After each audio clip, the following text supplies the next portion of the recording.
আজকের আলোচনায় আমরা আলোচনা করব ধম্মপদ থেকে অরহন্ত বজ্ঞ বা অরহতের অধ্যায় নিয়ে। এটার আধ্যাত্মিক দার্শনিক ব্যাখ্যা করব বর্তমান জীবনের উদাহরণ সহ। অরহন্ত বজ্ঞ বা অরহতের অধ্যায় এর আধ্যাত্মিক ব্যাখ্যা ও বর্তমান জীবনের উদাহরণ সহ।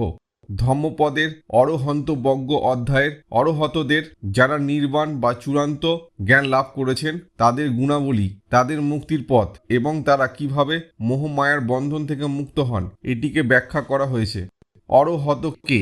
অরহত শব্দের অর্থ যিনি সমস্ত মানসিক কলুষতা ও আসক্তি থেকে মুক্ত হয়েছেন এবং চূড়ান্ত সত্য উপলব্ধি করেছেন। তিনি সম্পূর্ণ নির্বাণ প্রাপ্ত, অহংকার ও কামনা বাসনা থেকে মুক্ত এবং কেবল করুণা ও শান্তির প্রতীক। আধ্যাত্মিক ব্যাখ্যা: অরহতের গুণ ও মুক্তির পথ।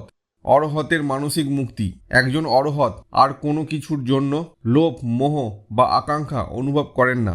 তিনি সুখ ও দুঃখের ঊর্ধ্বে উঠে গেছেন, কারণ তিনি বুঝেছেন যে সব কিছুই ক্ষণস্থায়ী, অনিত্য। বর্তমান জীবনের উদাহরণ: ধরো একজন ব্যক্তি খুব ধনী হতে চায়, কিন্তু যখন সে ধনী হয় তখনও সে সন্তুষ্ট থাকে না, নতুন কিছু পাওয়ার আকাঙ্ক্ষা থেকেই যায়। কিন্তু একজন অরহত বুঝতে পারেন ধনসম্পদ বা ভোগ্য বস্তু আসল সুখ দেয় না, বরং মানসিক শান্তিই আসল মুক্তি। ইন্দ্রিয় সংযম ও আত্মনিমন্ত্রণ: অরহত ব্যক্তি তার 5টি ইন্দ্রিয়ের উপর পূর্ণ নিমন্ত্রণ প্রতিষ্ঠা করেন। তিনি কামনা, রাগ ও ক্রোধের ঊর্ধ্বে উঠে গেছেন এবং তার মন স্থির ও শান্ত। বর্তমান জীবনের উদাহরণ: আমরা অনেক সময় কোনো কটু কথা শুনলে সাথে সাথে রেগে যাই বা প্রতিশোধ নিতে চাই, কিন্তু একজন আত্মনিয়ন্ত্রিত ব্যক্তি চিন্তা করেন এই রাগ ক্ষণস্থায়ী। যদি আমি ধৈর্য ধরতে পারি তাহলে আমার ক্ষতি হবে না। অরহতের মতো যদি আমরা ধৈর্য ও সংযম চর্চা করি তাহলে জীবনে অনেক সমস্যার সমাধান সহজে হয়ে যায়।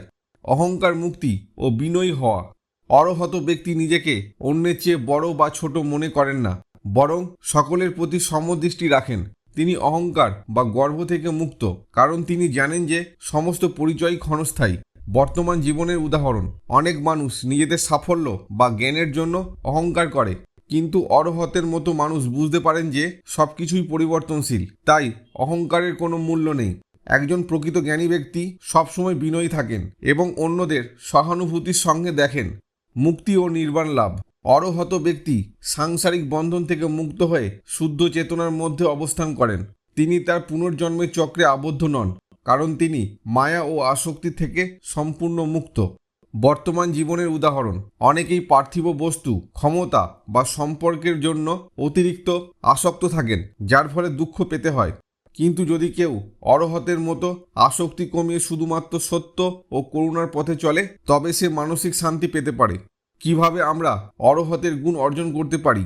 লোভ, আসক্তি ও অহংকার কমিয়ে বিনয়ী হওয়া, রাগ ও প্রতিশোধের পরিবর্তে ক্ষমাশীল হওয়া, পরিবর্তনশীল জীবনের সত্য উপলব্ধি করে সবকিছু স্বাভাবিকভাবে গ্রহণ করা, মনকে প্রশান্ত রাখতে ধ্যান ও আত্মজ্ঞান চর্চা করা, সত্য ও ন্যায়ের পথে চলা এবং অন্যের কল্যাণ কামনা করা। অরহতের পথ কঠিন, কিন্তু যদি আমরা তাদের গুণাবলী অনুশীলন করতে পারি তাহলে আমরাও জীবনের সত্যিকারের শান্তি ও মুক্তি পেতে পারি। অরহন্ত বজ্ঞ অরহতের অধ্যায় দার্শনিক বিশ্লেষণ বর্তমান জীবনের উদাহরণ সহ। দার্শনিকভাবে অরহত কে?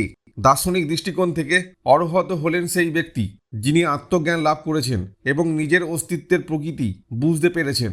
তিনি জীবনের আবেগ ও আসক্তির দাসত্ব থেকে মুক্ত হয়ে নিরপেক্ষ চেতনায় অবস্থান করেন। বৌদ্ধ দর্শন অনুযায়ী অরহত হলেন এমন একজন যিনি অনিত্যতা, দুঃখ এবং নিঃস্বস্ত এই 3টি বৈশিষ্ট্য সম্পূর্ণ উপলব্ধি করেছেন। অনিত্যতা পরিবর্তনশীল জীবনের উপলব্ধি। দার্শনিকভাবে অরহত বুঝতে পারেন যে জীবনের সমস্ত বস্তু, অনুভূতি এবং অবস্থান ক্ষণস্থায়ী। সুখ, দুঃখ, ভালোবাসা, সম্পর্ক সবকিছুই একসময় পরিবর্তিত হয়ে যায়। বর্তমান জীবনের উদাহরণ: আমাদের অনেক সময় মনে হয় কোনো কিছু চিরস্থায়ী নয়, যেমন ভালো চাকরি, প্রেমের সম্পর্ক বা শারীরিক সৌন্দর্য। কিন্তু সময়ের সঙ্গে সব পরিবর্তিত হয়। যে চাকরি আজ আছে কাল নাও থাকতে পারে, যে সম্পর্ক আজ গভীর তা কাল নাও থাকতে পারে। একজন অরহত এই সত্য উপলব্ধি করেন এবং এই পরিবর্তনের জন্য মানসিকভাবে প্রস্তুত থাকেন। দুঃখ কেন দুঃখ আসে? দার্শনিকভাবে দুঃখ আসে তখনই যখন আমরা কিছু ধরে রাখতে চাই, অথচ তা নিমন্ত্রণ করতে পারি না। আমরা সাধারণত সুখকে স্থায়ী করতে চাই এবং কষ্ট এড়াতে চাই, কিন্তু প্রকৃত সত্য হলো এই দুই পরিবর্তনশীল। বর্তমান জীবনের উদাহরণ ধরা যাক, কেউ তার চাকরি বা ব্যবসার জন্য অতিরিক্ত চিন্তিত থাকে, কারণ সে ধরে নিয়েছে যে এটি হারালে তার জীবনে বিশাল ক্ষতি হবে। কিন্তু একজন অর্হত জানেন কিছুই ক্ষণস্থায়ী নয়, সবই পরিবর্তন হবে, তাই এতে অতিরিক্ত আবেগপ্রবণ হওয়ার দরকার নেই। একজন অর্হত তাই চরম সুখেও সংযমী থাকেন এবং দুঃখের মধ্যেও স্থিতদি থাকেন। অনন্তবাদ, আমি বলে কিছু নেই, বৌদ্ধ দর্শনে নিঃস্বস্ত বা অনাত্মা বিষয়টি গুরুত্বপূর্ণ। এটি বোঝায় যে আমরা যাকে আমি বলে ভাবি সেটি কেবল বিভিন্ন উপাদানের সমষ্টি। আমাদের পরিচয় বা আত্মা কোনো নির্দিষ্ট স্থির বস্তু নয়। বর্তমান জীবনের উদাহরণ, আমরা প্রায় ভাবি আমি ডাক্তার, আমি শিক্ষক, আমি সফল, কিন্তু এই পরিচয়গুলো কেবল বাহ্যিক। যদি কেউ আমি সফল বলে অহংকার করে এবং একদিন ব্যর্থ হয়ে যায়, তবে সে চরম হতাশায় পড়ে।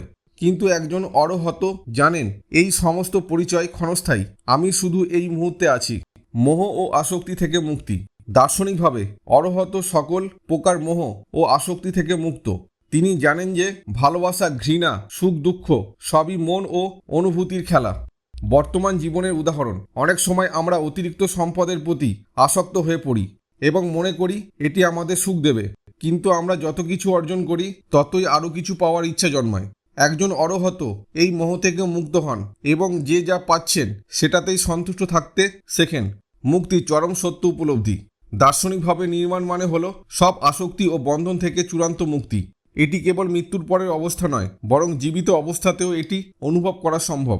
বর্তমান জীবনের উদাহরণ, কিছু মানুষ আছে যারা খুব সাধারণ জীবনযাপন করেও চরম সুখী, কারণ তারা সব কিছুকে স্বাভাবিকভাবে গ্রহণ করে। অন্যদিকে কিছু মানুষ আছে যারা বিশালবহুল জীবনযাপন করেও অস্থির, কারণ তারা আরও কিছু পাওয়ার জন্য ব্যাকুল। একজন অরহত অতিরিক্ত কামনা বা আকাঙ্ক্ষা না থাকায় স্থায়ী শান্তি অনুভব করেন। আমরা কিভাবে দার্শনিকভাবে অরহতের মতো হতে পারি? জীবন পরিবর্তনশীল, এটি স্বীকার করতে হবে। সুখ ও দুঃখ দুই স্বাভাবিকভাবে গ্রহণ করতে হবে। নিজেকে আমি হিসেবে বেশি গুরুত্ব না দিয়ে চারপাশের বাস্তবতা বুঝতে হবে। অহংকার কমিয়ে বিনয়ী হতে হবে। জীবনের প্রতি আসক্তি কমিয়ে নিরপেক্ষ হতে হবে।